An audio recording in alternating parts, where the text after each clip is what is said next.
سلام على عباده الذين اصطفى أما بعد أعوذ بالله من الشيطان الرجيم بسم الله الرحمن الرحيم ربنا وابعث فيهم رسولا منهم يتلو عليهم آياتك ويعلمهم الكتاب والحكمة ويزكيهم إنك أنت العزيز الحكيم صدق الله العظيم وبشرع حبيبه صلى الله عليه وسلم إن الله وملائكته يصلون على النبي يا أيها الذين آمنوا صلوا عليه وسلموا تسليما صلى الله على سيدنا محمد وآله وأصحابه وبارك وسلم على العلا بكماله كشف الدجى بجماله حسنت جميع خصاله صلوا عليه وآله اللهم صل على محمد وعلى آل محمد كما صليت على إبراهيم وعلى آل إبراهيم إنك حميد مجيد اللهم بارك على محمد وعلى آل محمد كما باركت على إبراهيم وعلى آل إبراهيم إنك حميد مجيد اللهم رب صل وسلم وبارك عليه সম্মানিত মুসলমান کرام মাইকের আওয়াজের মাধ্যমে শ্রবণরত শ্রোতা মণ্ডলী আমরা অত্যন্ত বিনয় সহকারে রব্বুল ইজ্জত ওয়া জালালের আলিশান দরবারে কৃতজ্ঞতা মস্তক অবনত করছি যিনি আমাদেরকে যাবতীয় ব্যক্তিগত কর্মময় জীবনের একটি অংশ সাইয়্যিদুল আইয়াম সপ্তাহের সর্বশ্রেষ্ঠ ঈদ জুমার দিন আযানের পূর্ব থেকে শারীরিক মানসিক প্রস্তুতি সহকারে মসজিদে আগমন করার যিনি সুযোগ করে দিলেন তৌফিক দান করলেন যে সময়ে অনেক মানুষ এখনো বিভিন্ন কর্মময় সময় জীবন অতিবাহিত করছে সে সময়ে আমরা মসজিদে আগমন করতে পেরে আল্লাহ রাব্বুল আলামিনের শুকরিয়া জ্ঞাপন করছি। আমরা সকলে সমস্যায় মহব্বত সহকারে আদায় করেছি ইয়া রাব্বি লাকাল হামদ কামা ইয়ানবাগি লিজালালি ওয়াজহিকা وعظيم صلى الله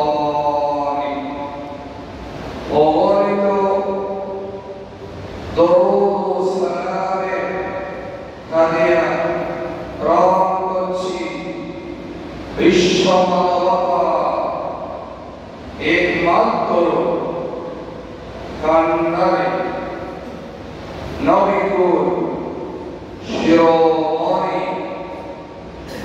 রহমতের আলম সাহেবে কাউসার জনাবে মুহাম্মদুর রাসূলুল্লাহ সাল্লাল্লাহু আলাইহি ওয়াসাল্লাম আমরা সকলে পড়ে সাল্লাল্লাহু আলাইহি ওয়া সাল্লাম। প্রিয় হাজরিন, আল্লাহ সুবহানাহু ওয়া তাআলা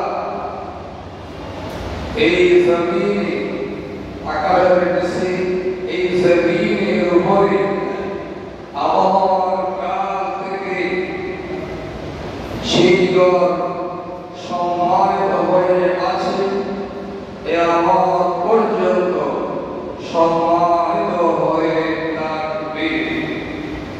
যাকে আল্লাহ রাব্বুল আলামিন পৃথিবীর এমন একটি জায়গায় তার কুদরতের ইশারা সর্বপ্রথম ফেরেশতা দিয়ে নির্মাণ করেছেন।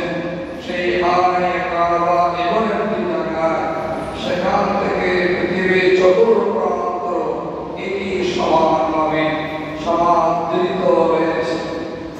আজ ওই ঘরে আমরা ধারাবাহিকভাবে আলোচনা করে আসছিলাম। আজকে সেই ঘরকে সামনে রেখে তার ফাজাইলের উপরে সর্বদাই সর্বসময় যদি আল্লাহ সুবহানাহু ওয়া তাআলা তার কুদরত দিয়ে সবকিছু শ্রবণ শক্তি, বলার শক্তি, রেহাত গরিমা যদি তার কুদরতের পক্ষ থেকে তার হাবিবের ওয়াসিলাতে আল্লাহ দান করেন, আমরা বলবো আর শুনবো। আমরা বলি ইনশাআল্লাহু তাবারাকা ওয়া তাআলা। সুবহানাকা লা ইলমা লানা ইল্লা মা 'আল্লামতানা ওয়া মা তাওফীকি ইল্লা বিল্লাহ আলাইহি তাওয়াক্কালতু ওয়া ইলাইহি উনীব। রব্বি ইশরাহ লি সাদরি ওয়া yassir li আমরি واحلل عقدة من لساني يفقهوا قولي ربي زدني علما نافعا وفهما كاملا। প্রিয় হাজরিন, আল্লাহ সুবহানাহু ওয়া তাআলা ওই ঘর এমন একটি ঘর, যেই ঘরকে আল্লাহ রাব্বুল আলামিন তার কুদরতের সুবহান দিয়ে বলেছেন নিরাপদ। কি বলেছেন? নিরাপদ। ওমান দাখালাহু কানা আমিনা। যারা সেই ঘরে প্রবেশ করবে তারা নিরাপত্তার গ্যারান্টি বহন করবে। বলুন সুবহানাল্লাহ। আপনারা মসজিদে বসেছেন, এখানে গরিব আর ধনী, কালো আর ধনী কোনো পার্থক্য আছে? যিনি আগে আসবেন তিনি আগে বসবেন। দুঃখের বিষয়, কিন্তু আমরা মসজিদে সামনের কাতারে আসতে একটু পুনরাবৃত্তি করি। কেন জানি না, যত আগে আসবেন ততই আপনার কল্যাণ। রাসূলুল্লাহ বলেছেন, যদি আমার উম্মত জানতো প্রথম কাতারে সালাত নামাজ আদায়ের মধ্যে কি কল্যাণ হয়েছে, কি মর্যাদা রয়েছে, আমার উম্মত প্রতিযোগিতা দ্বিতীয় তার আগে ফিরে আসবে। এই রাসূল পাকের এইভাবে শোনার পরেও আমরা যারা সে বাঙালিকে উপলব্ধি করতে পারি না, জানি না, আমরা কত ধরনের ভাগ্যবান থেকে অভাগ্যবান নিজেরা চিন্তা করতে হবে। ভাগ্যবান হওয়ার কোনো সুযোগ নেই।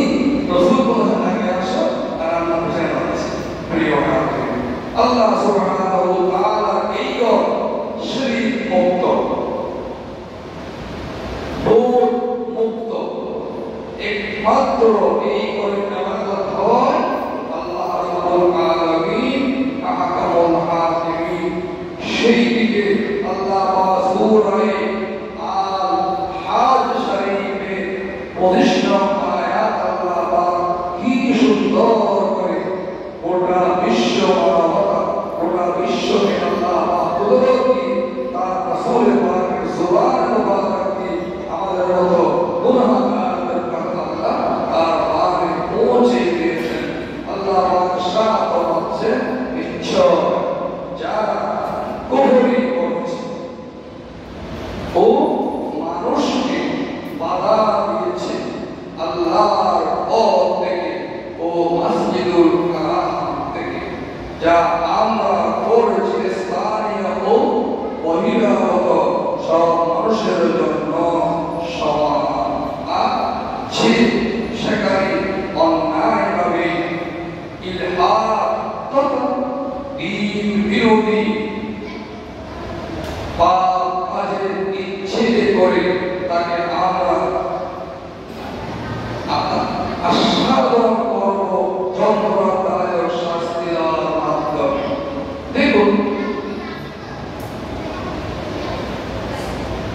দেখুন মানুষকে সে মসজিদুল হারামের মধ্যে নামাজ পড়তে দেওয়া হলো, সেখানে শিরক মুক্ত জীবনযাপন করার কোন সুযোগ দেওয়া হতো না। যে ইব্রাহিম আলাইহিস সালাতু ওয়াস সালামের জীবন থেকে আমরা পেয়ে থাকি। আজও সেই পরোপকারী ভাবধারা কোন কোন দেশ, কোন কোন এলাকা মসজিদকে নামাজ আদায় করাতে বারণ করছে। মসজিদের মধ্যে কুফরি কাজগুলি করা হচ্ছে, যেই কুফরি যেই শিরকিয়া অংশীদারিত্ব আল্লাহ জন্য কখনো মানায় না। হযরত ইব্রাহিম আলাইহিস সালাম যখন মসজিদে হারামে ছিলেন, সবাই বলল আসেন আমাদের সাথে বেড়াতে যাই, অমুক জায়গায়। তিনি বললেন আমি যাব না। আর এই মধ্যে কি ঘটলো, কি ঘটেছে আপনারা জেনেছেন। তারা এই করে এসে দেখলো প্রথম মূর্তি বানা, তার গায়ের উপরে পড়া, তো তাকে বলা হলো তুমি করেছ। তিনি বললেন আমি করিনি, আপনারা ওনাকে জিজ্ঞেস করেন, এখানকার যিনি বড় মূর্তি তাকে আপনি জিজ্ঞেস করুন। তারা বলল আমাদের মূর্তি তো কথা বলতে পারে না, পড়াশোনা করতে পারে না, মাসি করাতে পারে না। তখন তিনি বললেন সে আল্লাহ তোমাদেরকে মেনে চলছ, যিনি নিজের খবর নিজে রাখতে পারে না তিনি কিভাবে তোমাদের খবর রাখবে। ইন্নী ওয়াজহাতু ওয়াজহিয়া লিল্লাযী ফাতারাস সামাওয়াতি ওয়াল আরদ হানিফান ওয়া মা কানা মিনাল মুশরিকিন। চন্দ্র আসলো, চন্দ্র গেল, সূর্য আসলো, সূর্য গেল, গ্রহ আসলো, গ্রহ গেল, নক্ষত্র আসলো, নক্ষত্র গেল, দিন আসলো, দিন গেল, রাত আসলো, রাত গেল। তিনি বললেন ইব্রাহিম আলাইহিস সালাম এগুলো স্রষ্টা হতে পারে না। যিনি এগুলোকে সুন্দরভাবে সুচারু রূপে পরিচালনা করছেন তিনি হলেন আল্লাহ। আমি তার দিকে ফিরে আসলাম। আমাদেরকে যখন নামাজ শেখানো হয় তখন বলা হয় কি যাই নামাজে মুসাল্লা তাদের কি বলবা ইন্নী ওয়াজহাতু ওয়াজহিয়া লিল্লাযী ফাতারাস সামাওয়াতি ওয়াল আরদ হানিফা ওয়া মা আনা মিনাল মুশরিকিন। আমি মুশরিক নয়, আমি অন্তর্ভুক্ত অংশীদারিত্বের কারী নয়। বলুন সুবহানাল্লাহি ওয়া বিহামদিহি। এরপরে আসল ইলহাদ। ইলহাদ শব্দের অর্থ হলো সেখানে বিরুদ্ধাচরণ করা, দ্বীন বিরোধী, ইসলাম বিরোধী, আল্লাহর হুকুম বিরোধী, নবী সুন্নাহ বিরোধী যে কাজগুলি হওয়া সংক্ষেপে সেই কাজগুলি ইলহাদ বলা হয়। এই আয়াতকে বুঝতে হলে আপনাকে আমাকে সূরা আল-হাজের 25 আয়াতের ব্যাখ্যা সহ তেলাওয়াত করার অনুরোধ রইল। এভাবে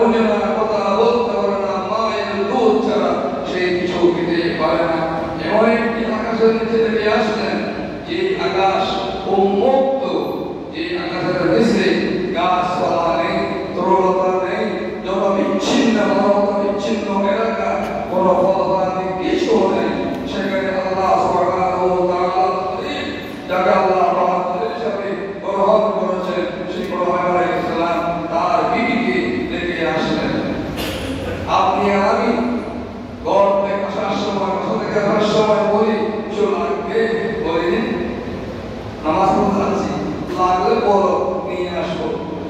এরকম টাকার পরেও সামান্য পানি আর খেজুর ছাড়া ইব্রাহিম আলাইহিস সালাম হাজারকে কিছু দিতে পারেন। আর সেখানে দাঁড়িয়ে তিনি দোয়া করছেন আল্লাহ রাব্বুল আলামিনের দরবারে। কি দোয়া? আর আমরাও দোয়া করি, তিনি দোয়া করেছেন, কিন্তু আমরা তো দোয়া করি না। আমরা দোয়ার মধ্যে লুৎফ নাই, আল্লাহ মোহাব্বত নিয়ে আমরা আল্লাহর কাছে দোয়া করি না। তিনি দোয়া করলেন আল্লাহ রাব্বুল আলামিনের দরবারে। আয়াতের যা অর্থ হচ্ছে এই, আর স্মরণ করুন وإذ قال إبراهيم رب اجعل هذا البلد آمنا। আল্লাহ পয়গম্বর দোয়া করছেন, আর স্মরণ করুন ছোট হযরত ইব্রাহিম আলাইহিস সালাম বলেছিলেন, হে আমার وإذ قال إبراهيم رب اجعل هذا البلد آمنا। হে আমার রব, এই শহরকে, বলদ মানে শহর, বা লাম দাল, বলদ শব্দের অর্থ হচ্ছে শহর, নগরী। এই শহরকে নিরাপদ করুন, কেন? এবং আমাকেও আমার পুত্রদেরকে মূর্তি পূজা হতে দূরে রাখুন। আসমান মূর্তি পূজা করা যাবে না, কোন অবস্থা, জীবন যাবে, মূর্তির কাছে যাওয়া যাবে না। আজ তো এমন দেখা যাচ্ছে একজন মুসলিমকে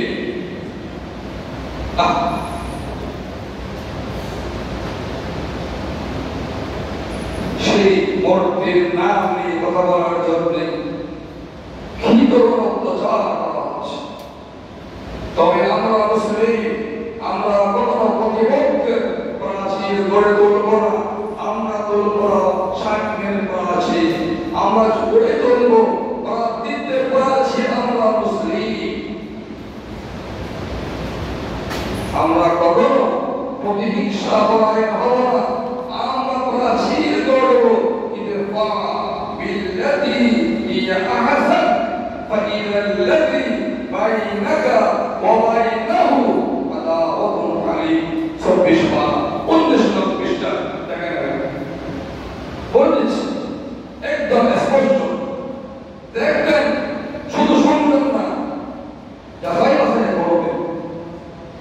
আমরা অন্যায়কে অন্যায় দিয়ে প্রতিরোধ করব না, আমরা অন্যায়কে ন্যায় দিয়ে প্রতিরোধ করব। আমরা হিংসার পরিস্থিতিকে গোলাপ দিয়ে মোকাবিলা করব। আমরা মুসলমান, আমার রাসূল আমাদেরকে তা শিখিয়েছেন। আমাদের রাসূল আমাদেরকে হিংসা পরায়ণ, প্রতিহিংসা পরায়ণ শিখায় নি। রাসূলুল্লাহকে তাইফের ময়দানে কষ্ট দেওয়া হলো। রাসূলুল্লাহ বললেন, আল্লাহুম্মা ইহদি কওমি ফাইন্নাহুম লা ইয়ালামুন। জিবরাইল আমিন আসলেন, ইয়া রাসূলুল্লাহ, ইয়া হাবিবাল্লাহ, আমার শত পাকা পাকানা হাত রয়েছে, বলতে পারেন দুইটা বললে আশরাফিন থেকে আলাসরা পর্যন্ত হাত নিয়ে ফেলে দাও, আমার পক্ষে কত সাধ্য ব্যাপার, একেবারে সহজ। আপনি বলুন, একবার বলুন। তিনি বললেন, কেন বলছো? আল্লাহ পাঠাইছেন, আল্লাহকে গিয়ে বলো, আল্লাহ রব্বুল আলামিন, আল্লাহ আমাকে নাম দিয়েছেন রাহমাতুল লিল আলামিন, যদ্দুর এলাকার জন্য তিনি রব, আমি রব্বুর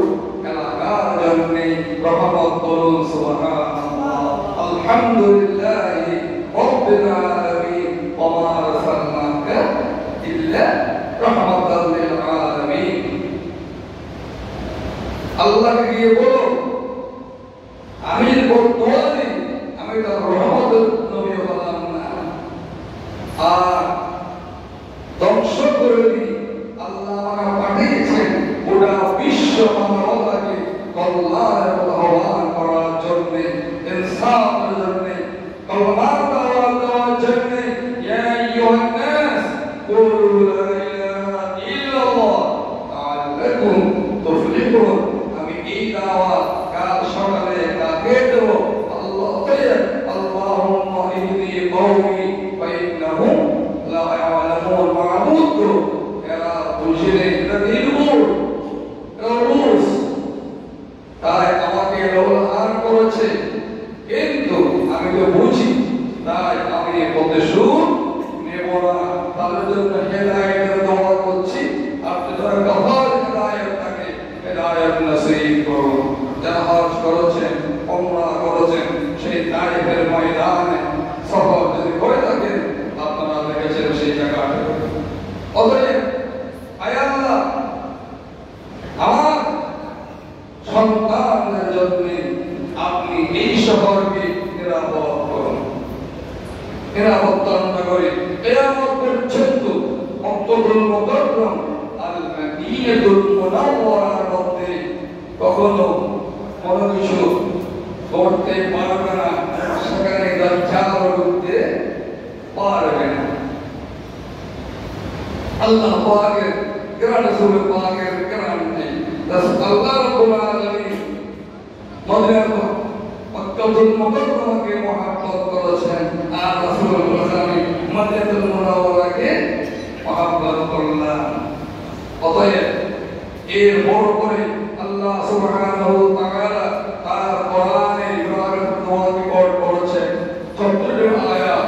হে আমার রব, কোরআনে আল্লাহ বলছেন, হে আমার রব, এসব মূর্তিত বহু মানুষকে বিভ্রান্ত করেছে। কাজেই যে আমার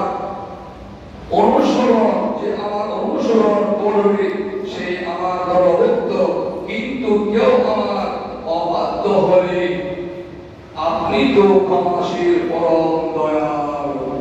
অর্থাৎ কথা হচ্ছে যে একজন মানুষ, আপনি আপনার ছেলেকে আপনার মেয়েকে ঠিক উপদেশ দিয়ে গড়ে তুলবেন, সেই উপদেশে গড়িতে হবে। অনেকে বলে 6 মাসের বাচ্চা, 3 মাসের বাচ্চা মোবাইল ফোন চলে না, নামাজ দোয়া পড়ে না। এই যুবক, আমি তোমাদের বলতে যাচ্ছি, এখন আবার আপনারা বলেন আব্দুল কাদের জিলানী মায়ের পেট থেকে পড়ে আসছেন, আপনারা কথা। তো আমি তো মায়ের পেট থেকে গেছি, যিনি মুহাদ্দিস, যিনি ওয়ালি, যিনি নবী, যিনি টাকা, যিনি লুচ্ছা, তিনিও মায়ের পেট থেকে গেছে, ঠিক কিনা? পার্থক্য বোঝা হলো। যাদের ঘরে শ্বশুরই আছে পরহেজগার, নামাজি, যেগুলো আগেকার যুগে ঘোমটা দিয়ে চলত, অনেক ও মুসলিম মহিলা এখনো আছে, উদ্বৃত্ত কোন পুরুষ দেখলে রাস্তাতে এক পাশে দাঁড়িয়ে রাখে, গ্রাম অঞ্চলে শহরে অন্তরে একটু টাকায় দেখিয়ে। আর পাঠশালায় আসলেও নাতি বাচ্চা টাকার বাজে বাজে সেখানে খুব আদর্শ হয়ে বসে। তাহলে বলতো, ও বোমা, তুমি কাপড়টা করো, আল্লাহ তোমাকে আমানত দিয়েছে, কোরআন তেলাওয়াত করো, নামাজ পড়ো, দরুদ শরীফ পড়ো। বলে না? বললে পুত্রের কাছেও খারাপ লাগে। আর ওরে আর মাউত কেন জঙ্গি বানার আল্লাহ উদার শুধু নামাজ পড়তে হয়, কোরআন পড়তে হয়, তাসবিহ পড়তে হয়, দরুদ শরীফ পড়তে হয়, আমায় কারো ইনহা সোলে ঠিক কিনা? পাইয়া আপনিও বললেন, আপনার কথার সাহস পেয়ে আপনার স্ত্রী বলল, শ্বশুরিয়া আমাকে নিয়ে নাক গলাবেন না, সেটা আমার একান্ত একান্ত করেছিল হয়েছে। আপনি সারাক্ষণ যেগুলি আমাকে পেটে ধারণ করে করেছেন, আমি সেই কাজগুলি এসে করছি। হাত দিন যেমন মনিটরটা প্রকাশ করে, আপনি আমার হাত দিচ্ছেন, আপনি আমি তো মনিটর। অতএব আয় আল্লাহ যারা কিভাবে এগুলি করেছে, আপনি যখন ওরা আপনার দরবারে এসে বলে লা ইলাহা ইল্লাল্লাহ, লা ইলাহা ইল্লাল্লাহ, লা ইলাহা ইল্লাল্লাহ মুহাম্মাদুর রাসূলুল্লাহ সাল্লাল্লাহু আলাইহি ওয়াসাল্লাম, আশহাদু আল লা ইলাহা ইল্লাল্লাহু ওয়াহদাহু লা শারীকা লাহু ওয়া আশহাদু আন্না মুহাম্মাদান সাল্লাল্লাহু আলাইহি ওয়াসাল্লাম আবদুহু ওয়া রাসূলুহু। তখন আপনি তাকে সেগুলো কি এই মূর্তি পূজা করেছে, শিরক করেছে, বিদআত করেছে, মসজিদ ভেঙেছে, এই করেছে, সেই করেছে, সবগুলো আপনি এত রহমওয়ালা ক্ষমা করে দেন। ইয়া ইবাদিয়াল্লাযীনা আসরাফু আলা আনফুসিহিম লা তাকনাতু মির রাহমাতিল্লাহ ইন্নাল্লাহা ইয়াগফিরুয যুনুবা জামিআ ইন্নাহু হুয়াল গফুরুর রহিম। সূরা আয-যুমার 24 পারায় পড়ে দেখবেন তৃতীয় অবস্থায়। আমি যত পাপ করি আমার বাবার চাইতে আমার আল্লাহ রহমত কি কম না বেশি? বেশি। আমার দোষের জন্য আমার মা বড় হৃদয়ের না, ঠিক কিনা? তো মায়ের চাইতে বাবার চাইতে কোটি কোটি মিলিয়ন দয়াবান কে? আল্লাহ। তার বান্দারা বুঝে এমন অন্যায় করেছি, মূর্তি পূজা করেছি, শিরক করেছি, মসজিদে হাঙ্গামা করেছি, মসজিদ ভেঙেছি, নামাজে কষ্ট দিয়েছি, সমাজকে কষ্ট দিয়েছি, এইগুলো যখন সে বুঝে তওবা করে ঈমান আনে, আল্লাহ রাব্বুল আলামিন তার বান্দাকে সব ক্ষতি করে দেন, ক্ষমা করে দেন। বলুন একবার সুবহানাল্লাহ। পৃথিবীতে কে আছে এত? এরপরে আল্লাহ রাব্বুল আলামিনের আরেক কোরআনে কারীমের আরেকটি আয়াত 37 নং আয়াত আল্লাহ সুবহানাহু ওয়া তাআলা ইরশাদ ফরমাচ্ছেন, হে আমাদের রব, ইব্রাহিম দোয়া করছে, আমি আমার বংশধরকে কিছু সংখ্যককে বসবাস করেছিলাম অনুর্বর উপত্যকা, যেখানে হারাতে আসা হলো সেখানে কিছুই ছিল না, জলমানবহীন। এবং তিনি সেখানে দোয়া করলেন, হে আমার রব, এই জন্য যে যেন তারা সালাত কায়েম করে। সালাত অর্থ এখানে নামাজের কথা বলা হচ্ছে, ইয়াকিমুস সালাত, নামাজ কায়েম করতে হবে। কায়েম মানে আপনিও পড়বেন, আমি আপনার স্ত্রী, আপনি আমার স্বামী, আমার ছেলে, আমাদের ছেলে মেয়ে, এদেরকেও নামাজ কি করতে হবে? পড়ে দিয়ে হবে। এখন আমার কথাই বলেন, হয়তো আমি এখানে দায়িত্বের খাতিরে ঐক্যবদ্ধভাবে জবাব সহকারে সালাত আদায় করছি। আমি যখন এখান থেকে অনুপস্থিত থাকি তখন আমি সালাত আদায় জবাব সহকারে করলাম কিনা আল্লাহর মহব্বত নিয়ে দিচ্ছে। আপনি লিখুন, আপনার একটা কাগজ নিয়ে প্রত্যেক লিখুন, আমি সালাত কয়েকটা জামাত করেছি, কয়েকটা অক্তমত করেছি, কয়েকটা পরে হিসাব নেন না, একটা হত্যা করেন, তারপর নিজে নিজে বলি আমি আল্লাহর বান্দা, আমার রাসূল জামাতে নামাজ আদায় করার জন্য এই কষ্ট করেছেন, আমি রাসূল পাককে কবরে কিভাবে মুখ দেখাবো, ময়দানে মাহশরে কিভাবে মুখ দেখাবো, আমাকে সুপারিশ করার জন্য কিভাবে আরজি দেব, নিজেই বলে হয়ে যাবে। বলে কি হবে? হেদায়েতের পথে এগিয়ে আসবে, হেদায়েতের পথে এগিয়ে নিজে রাখতে হবে। কি করব? চেষ্টা করব। আজকে যারা জামাতের আসতে পারে নাই, অসুখ বিসুখ বা বৈবৃদ্ধ, এটা পড়াশোনার বাহিরে যুবক ভাই 30 বছরের 25 বছরের 20 বছরের সন্তান যারা আছে, মূল্য দাও, সময় আসবে খুঁজে পাবে না সব। তাহলে কি করবে? এরা নামাজ প্রতিষ্ঠা করবে। অতএব এবং আপনি কিছু লোকদের অন্তর তাদের প্রতি অনুরাগী করবে এবং ফলবাদী নিয়ে তাদের রিজিকের ব্যবস্থা করুন, যাতে তারা কৃতজ্ঞতা প্রকাশ করে। আপনি এখন দোয়া করেছেন মক্কাতুল মুকাররমার জমিন, মদিনাতুল মুনাওয়ারার জমিনের মধ্যে কোন ফলফলাদের রিজিকের কোনো অভাব নেই, লক্ষ লক্ষ মানুষ আহার করছে, কোনদিন ঘাটতি হয় না। কারণটা রহমত থাকতে হবে, আল্লাহর কাছে অনুদান বিনয় করতে হবে। যখন আমরা সেখানে যাই নামাজ জামাত পড়ার জন্য কি কষ্ট করি, দৌড়ে চলে যাব ভাই।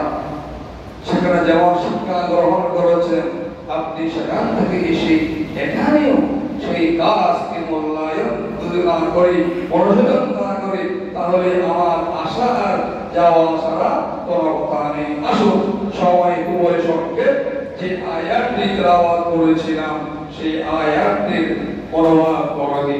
সূরা আল বাকারা শরীফের 129 নং আয়াত। ربنا وابعث فيهم رسولا منهم يتلو عليهم آياتك ويعلمهم الكتاب والحكمة ويزكيهم إنك أنت العزيز الحكيم। ইব্রাহিম আলাইহিস সালাম আল্লাহ দরবারে দোয়া করলেন, হে আমার রব, আর আপনি তাদের মধ্য থেকে তাদের কাছে একজন রাসূল পাঠান। বলুন না সুবহানাল্লাহ। কেন? যিনি আপনার আয়াত কোরআনুল কারীম, আপনার আয়াত সমূহ তাদের কাছে তেলাওয়াত করবে, বুঝাই দিবেন। এই আর কি করবে? তাদেরকে কিতাবুল হিকমত শিক্ষা দিবেন, পরকাময় বিজ্ঞান শিক্ষা দিবেন। কোরআনুল কারীমের কাছে বিজ্ঞান সারেন্ডার করেছে, আত্মসমর্পণ করেছে। কোরআন কিন্তু বিজ্ঞানের কথা আত্মসমর্পণ করা নাই, সব কিছু কোরআনে রয়েছে। কিন্তু দুর্ভাগ্য বিষয়, আমি মোহাম্মদ জামালউদ্দিন এই কোরআনের দ্বারা কাছে আপনারা থেকে থাকবে পরনির্ভরশীল, আত্মনির্ভরশীল হওয়ার কোনো চিন্তা আমার নেই। তাহলে যারা যদি আল্লাহর ভয় না করে সিজদা কিভাবে করবে? খতিব সাহেব যদি আত্মনির্ভরশীলতার পথে এগিয়ে না যায়, ফসলতার পথে এগিয়ে না যায়, আল্লাহর পথে এগিয়ে না যায়, মুসল্লি কিভাবে যাবে? তাই আমার জন্য কি করবেন? দোয়া করবেন, বলুন না আমিন। এরপরে এই আয়াতের অর্থ হচ্ছে এই কিতাব হিকমত শিক্ষা দেবেন, তাদেরকে বিশুদ্ধ করবেন। আমার এই অন্তর ছিল পাপ পঙ্কিলে যুক্ত, যখন এই রাসূলের পরশ পেয়েছি আমার অন্তর হলো কি পরশমণি পাথর, যে উম্মত আল্লাহর রাসূলকে নাউযুবিল্লাহ বিকৃত করতে গেলেন, সেই ওমর কি হয়ে গেলেন? আল্লাহর নবীর সবচেয়ে প্রিয় হয়ে পাশে শুয়ে আছেন। বলুন সুবহানাল্লাহ। বিশুদ্ধ করবেন। আপনি পরম পরমশালী ও পরমময় আল্লাহ প্রিয় হাজিরিন, আসুন আমরা সকলে আল্লাহ রাব্বুল আলামিনের যে কথাগুলো আমরা শুনলাম বললাম, আল্লাহ সুবহানাহু ওয়া তাআলা আমাদের সকলকে জীবনে আমল করার জন্য আল্লাহ কবুল আর মঞ্জুর করুন। আমরা প্রত্যেকে বলি আমিন ওয়া আখিরু